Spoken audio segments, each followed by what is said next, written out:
Welcome to another edition of Patriotic Pulpit.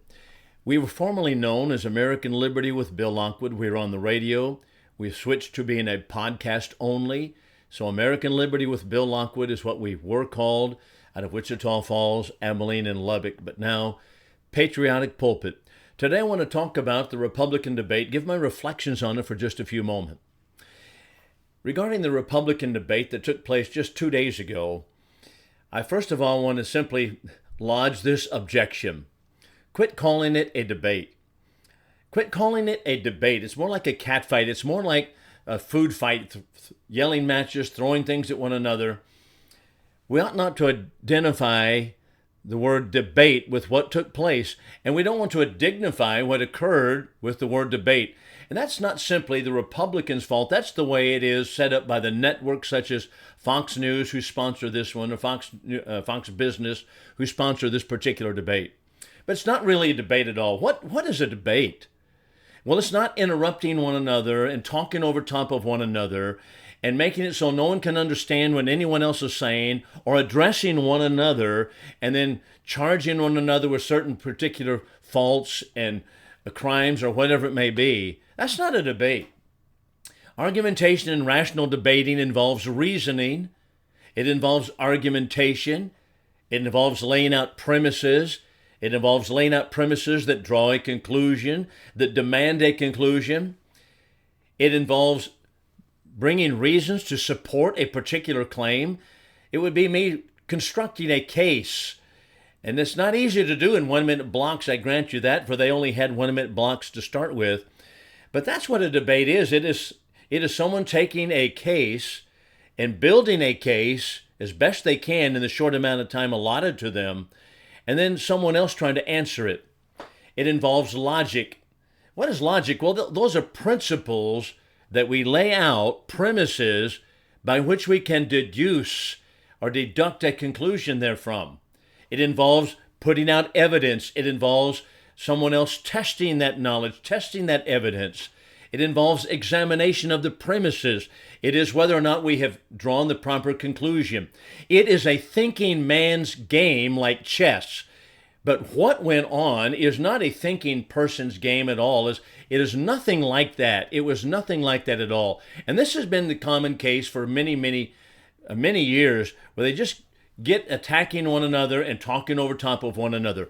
I want you to think for a moment, what would it be the case if you went into a court of law and two attorneys are going to try to establish a case, and their job is to address the jury and the general court and make a particular case, and then the attorney on the opposing side will come up, he will address the jury, he will address the court, and the person who keeps the rules is the judge. Here's the rules in this particular debate. Here are the guidelines. Here's what you're going to do. What would it be the case? And all of those persons, this is interesting, all those candidates for Republican president, all of them are attorneys. Almost all of them are attorneys, have had attorneys practice. And yet they will not go into a courtroom where anyone wants to draw a rational thinking man's conclusion and the lawyers start arguing with one another and talking on top of one another and getting angry and that was out of control. It's ridiculous. How about this? Would any jury be able to draw a conclusion, a rational conclusion, whether or not there's innocence or guilt in a particular defendant that was there at the court? Was anybody able to draw that conclusion? Well, the answer is obviously no. How about this one? How about Congress? All of those individuals, almost all of them, participate in Congress or have participated in Congress in some way or another. Some kind of legislative practice they've been involved in. In the Congress of the United States, and I take it it's probably this way in every state Congress, why don't the speakers address one another as they're speaking? Do you know why the Founding Fathers followed the parliamentary procedure to not allow that? Well, that's because that keeps anger down, that keeps the heat down, and the more heat you have, the less light you have, and the less heat you have, the more light you have. So they don't address one another in Congress. You address the chair. I am addressing you. I will address you regarding what my opponent has said on this, on the other side of the aisle. Here's what he said, and here are the arguments, or here are the answers to his argument. That's how we do it. Why don't we do that in these debates? This is not a debate. It's where they give a chance to speak, and then someone just runs on top of one another. And I'm going to tell you, this constant interrupting one another, and Nikki Haley is absolutely the worst at it. I'm not in her corner anyway, that's true, but every time someone else speaks, such as Vivek Ramaswamy, or this time Governor DeSantis, who is yammering in his ear? Well, it's Nikki Haley. And I was just flabbergasted that people would say after they polled them in Fox News, well, Nikki Haley did a good job. She held her own. What did she hold her own on? Yelling and talking over top of someone, saying you don't have the experience, you don't... I don't know. We have lost the thinking persons. We've lost rational discussion in this country. And here's a reflection of it. Here's where we've done it. Now, the first time that they debated, the first debate, she ran over Vivek Ramaswamy, just completely, and ran over him continually. Now she runs over Tim Scott. And Tim Scott, he did a good job in the debate, and Nikki Haley had some good moments, but they started arguing with one another. Did anyone get anything out of that? How can anyone say, well, she held her own? Well, that's just a fight between a husband and wife type style. That's just ridiculous. So have you ever tried to watch a movie and say, you know what, I want to watch this movie, but someone's talking to you in your ear and you were trying to catch the dialogue. Are you able to catch the dialogue while someone else is yammering in your ear? No, you're not. And no one in the audience can take away anything really of worth if people are going to be talking down to one another or talking at one another at all. I'll have some suggestions in just a moment. It was just a ridiculous display as far as that goes. That's not to say that everybody acted ridiculously, but it is to say the entire format, the way it was set up, and I criticize Fox News and also the news channels for they all do it and have them just yelling at one another.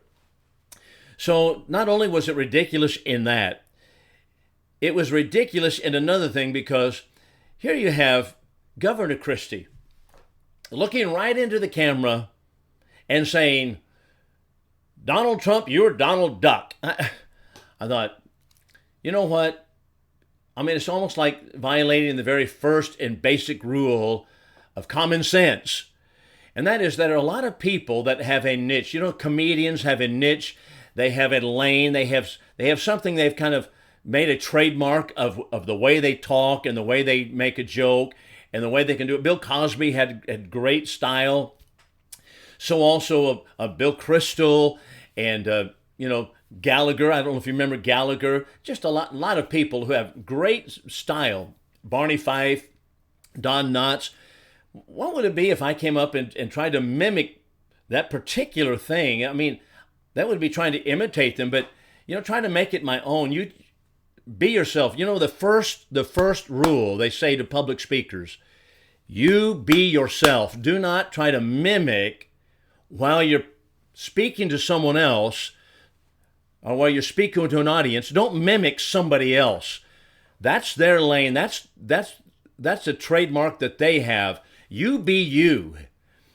And so when Governor Christie gets in there and says, and by the way, talking to Donald Trump through the camera, absolutely not. Just, you know what? Lay your case out.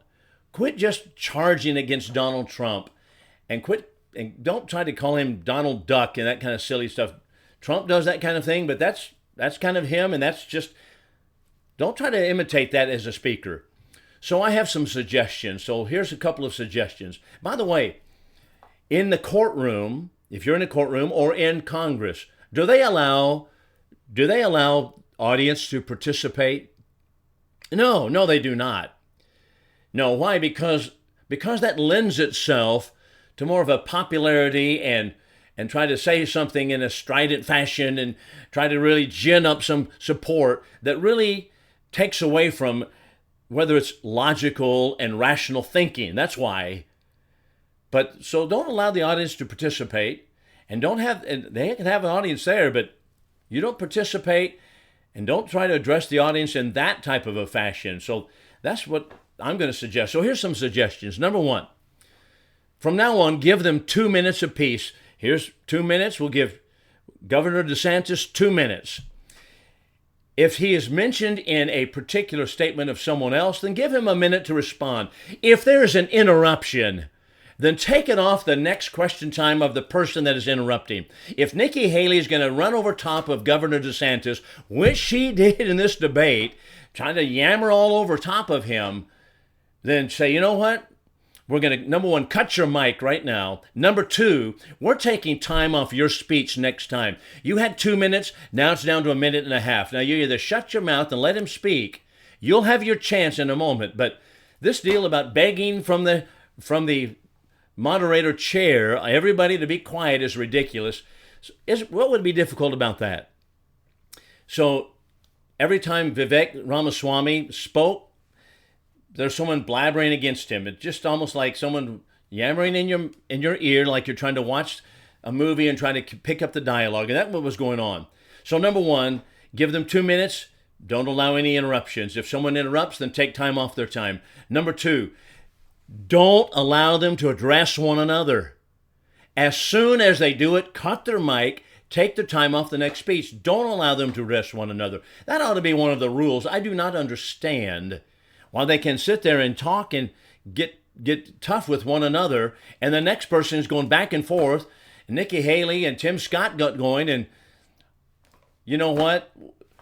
Then when someone in the audience later, they polled people, said, well, I thought Nikki Haley did a good job. Well, in what? She had and she did have some good moments, I thought, regarding education and a couple of other points, but how did she hold her own? Because she can talk down to somebody and talk over top of somebody? That's just ridiculous.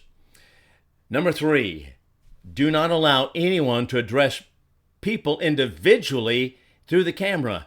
That's to address the American people. We're the jury, not Donald Trump. And Chris Christie doing that. And here's one more complaint I have. Why didn't they talk about, why did the debate not talk about the out-of-control welfare state that we are in? 2/3 of the American budget is spent on things that are absolutely, teetotally unconstitutional, and the only person I've heard really address it dramatically is Vivek Ramaswamy. I think Governor DeSantis has as well, speaking about the out-of-control government. But Vivek Ramaswamy says, we're going to cut down these departments, cutting out the Justice Department, cutting out the Department of Education, cut it, slice it. They're unconstitutional. I don't know what Doug Burgum would say about that, because he had some great constitutional statements we'll talk about when we come back in just a moment. But those are some of my complaints about the way the debate was handled. And Fox News, business, they didn't even get into this. What's the problem here? The main problem is government bloated, out of control. 2/3 of our budget spent on unconstitutional things. We've become a socialistic welfare state, and they didn't even address it. We'll be back in just a moment. Welcome back to Patriotic Pulpit. Let's talk about the Republican debate some more. But I specifically want this time to get into some of the specifics on policy questions that came up during the debate. And frankly, I was really disappointed that they didn't get into some of the more hardcore issues, and they only had touched some of the issues, but did so briefly. So, first of all, regarding China, they didn't really touch the problem. The problem has been Congress has favored China. They gave them the most favored nation status many years ago. They kicked Taiwan out of the most favored nation status. They did that in order that we might be able to build China up and give China money and give China everything. Newt Gingrich was ahead of that. And we didn't, and that happened, what did that happen, 30 years ago? And that was not even discussed. Now all of a sudden everybody's wringing their hands about China. Well, that's because the foreign policy of our United States has been favoring communist nations for 50 years. And yet Nikki Haley rams at Vivek Ramaswamy by saying, you don't have any foreign policy experience. Well, if the foreign policy experience is what we've had for 50 years, and that's what Nikki Haley's been about, then I'm glad that Vivek Ramaswamy doesn't have that kind of experience, because I believe that that is basically treacherous for America and undercutting the sovereignty of the United States, driving us into a globalist system. Why has not anyone addressed that particular issue? As a matter of fact, Bill Clinton, the Clinton administration, they began receiving money from China. This was 30 years ago. They received money from China. The Democratic Party has been doing this. They've got it down to perfection right now. But that's because our Congress has enabled that to take place. Plus the foreign aid. When we talk about China and foreign countries, why don't they talk about the unconstitutionality of foreign aid? You don't hear anything regarding that. All you hear is the continual piping of the same Pied Piper's dream, and that is, let's give more money to Ukraine. So Mike Pence is on that wagon. So is Nikki Haley on that wagon. I don't know exactly where Governor DeSantis speaks on that. Maybe I missed it, but giving more money to Ukraine, ridiculous. I think Governor DeSantis, by the way, was really statesmanlike. I thought he was probably the most statesmanlike person on that stage. And in spite of the fact that Nikki Haley kept on battering him with her voice as he tried to talk, but she kept on talking over top of him. Just, it's ridiculous. So, I'll tell you what, we don't need the foreign policy experience that we've had, because that's globalist treachery. These people, most of them, are right in bed with globalism, and that's what they want. I think DeSantis said something about, took note on saying, decouple from China. That's right. I wish he had gone on to point out how we coupled with China. How did we couple with China? We coupled with China because our Congress have sold us down the river, because the Democratic Party that has run Congress has been in bed with China for 30 to 40 years. We've built up their military. We've built up their economy. We've given them all the business. We passed these policies that have thrown all the business and all our manufacturing over there. That is what happened.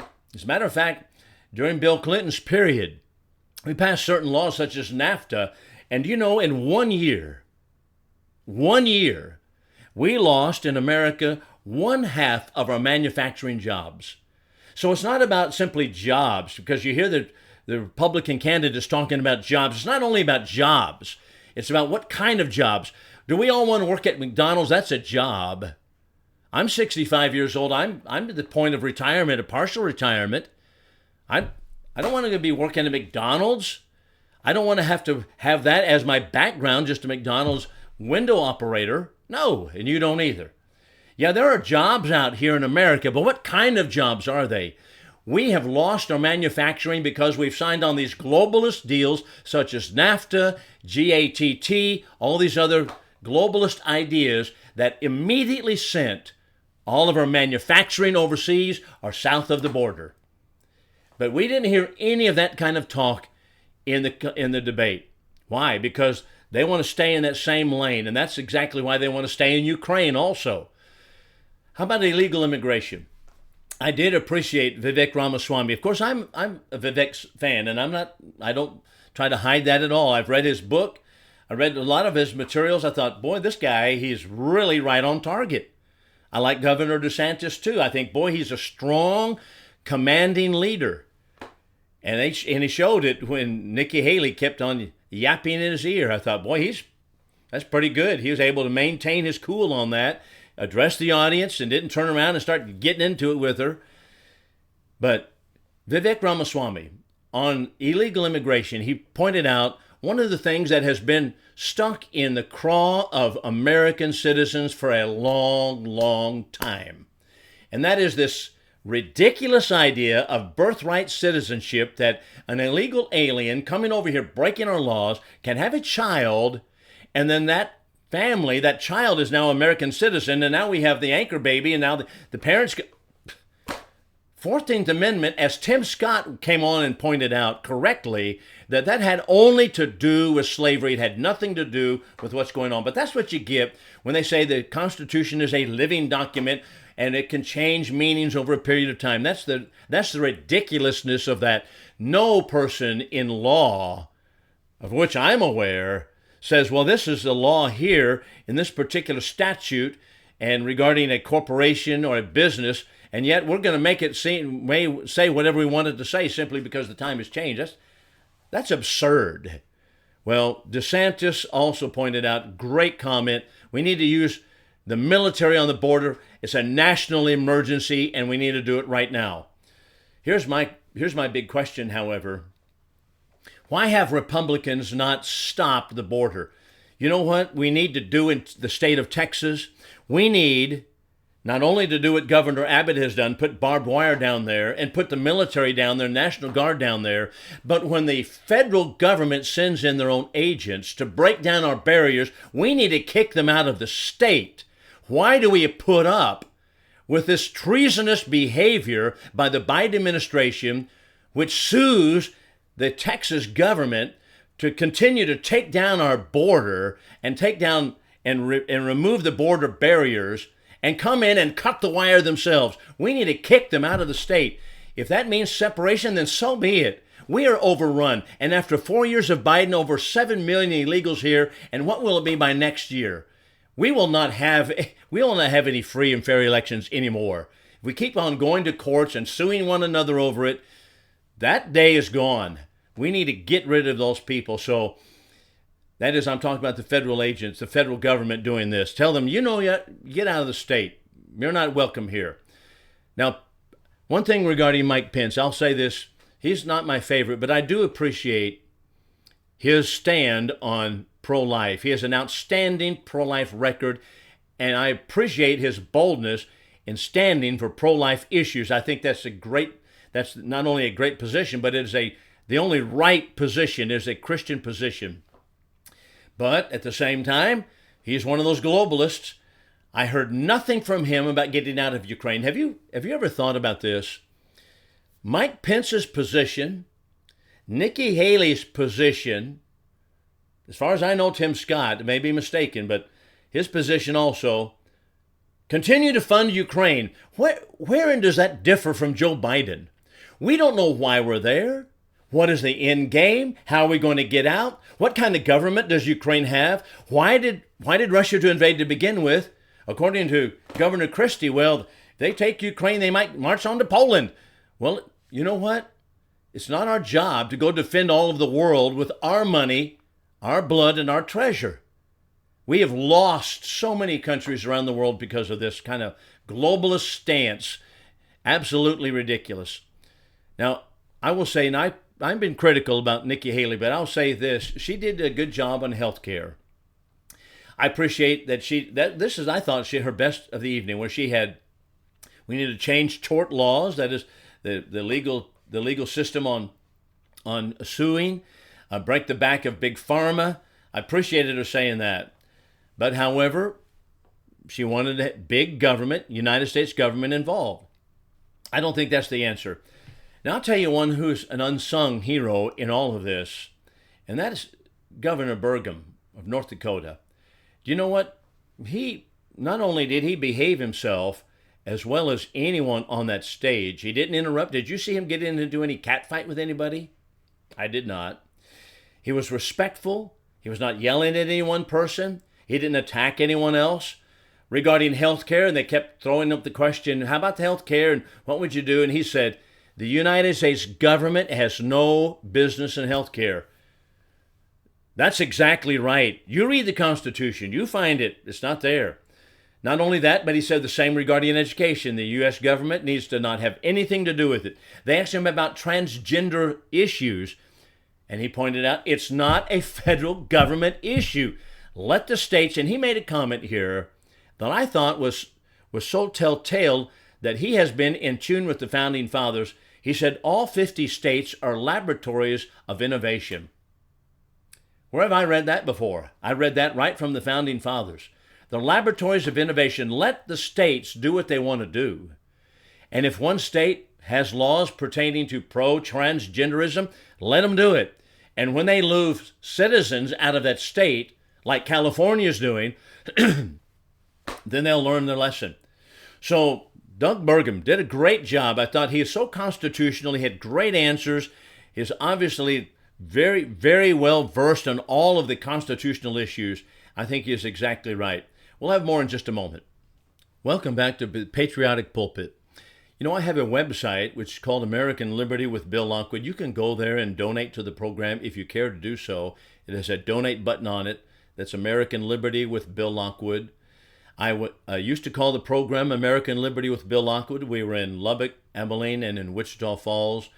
And then we went to a podcast. So if you care to join the program or help us with the program, happy to hear you and happy for you to donate to it. So Patriotic Pulpit, you can find us, of course, on Spotify app as well as on the Amazon Music app as well.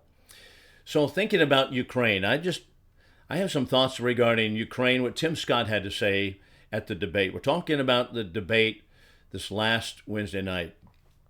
Tim Scott pointed out that because he had voted to give big chunks of money to Ukraine, which I think is absolutely unconstitutional. He's just out of bounds on that. But he went on to say that 90% of the money is a loan to them. The implication is that they will pay back the loan. America, haven't we got tired of loaning money to other nations and then they default on the loans? And through these world banks and the International Monetary Funds and the other lending institutions through which we channel our money or direct monies, we don't get the monies back. We are paying for people that are in foreign countries, foreign nations that default on the loans, and the American taxpayer, I'm one, I am tired of picking up the bill. It's ridiculous. It's all unconstitutional anyway. We don't have any business sending money over to Ukraine.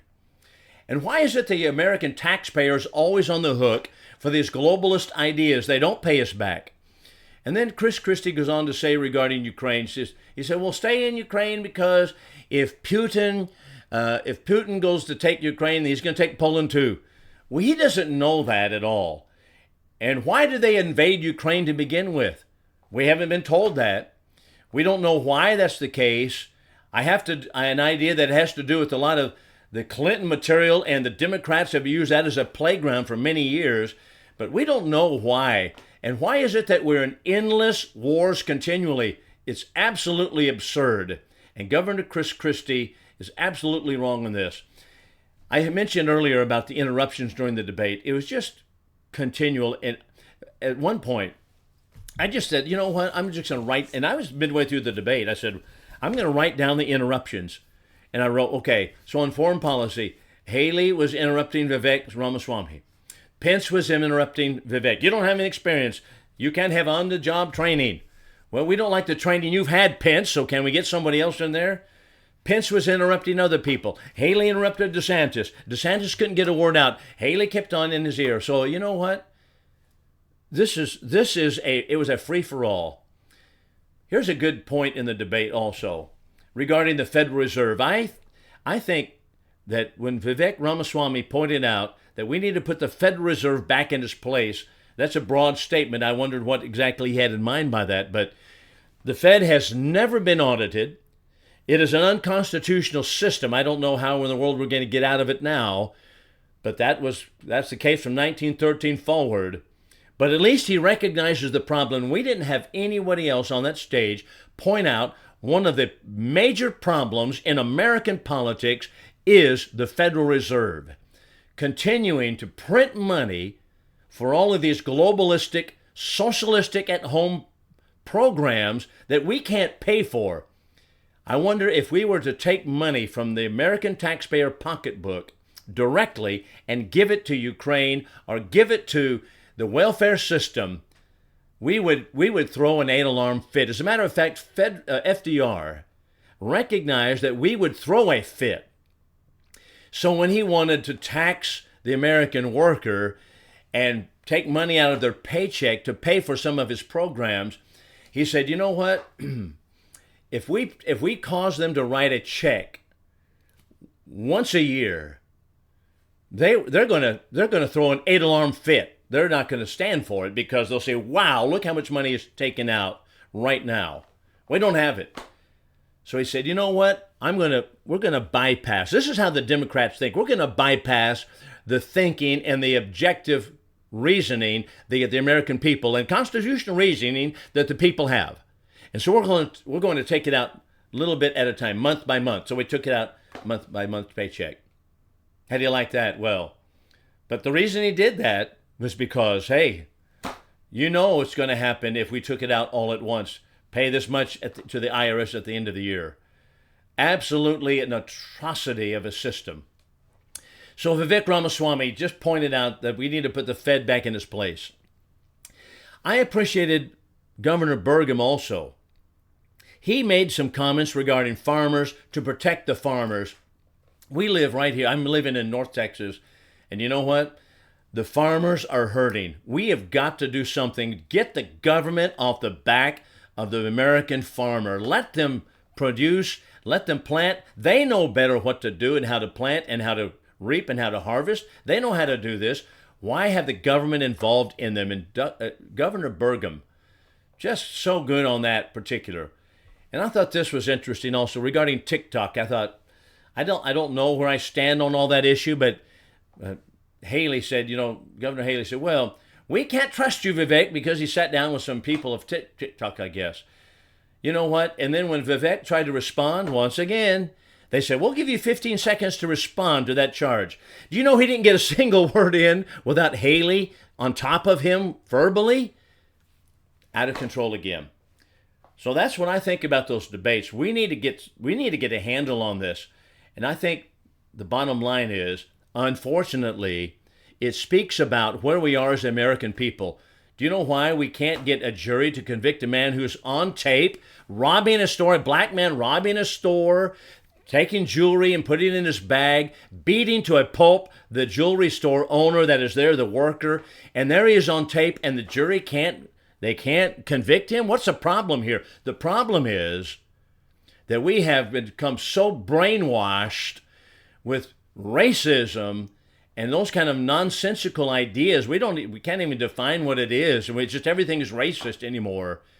And we've become so brainwashed, and now we're all in this brainwashed being a democracy. We're not supposed to be a democracy. We're supposed to be a republic where everybody yells at one another and everybody's involved and everybody's chanting and everybody's marching in the streets with signs. We can't even think straight anymore. That's the problem. And that was reflected also on the Republican stage.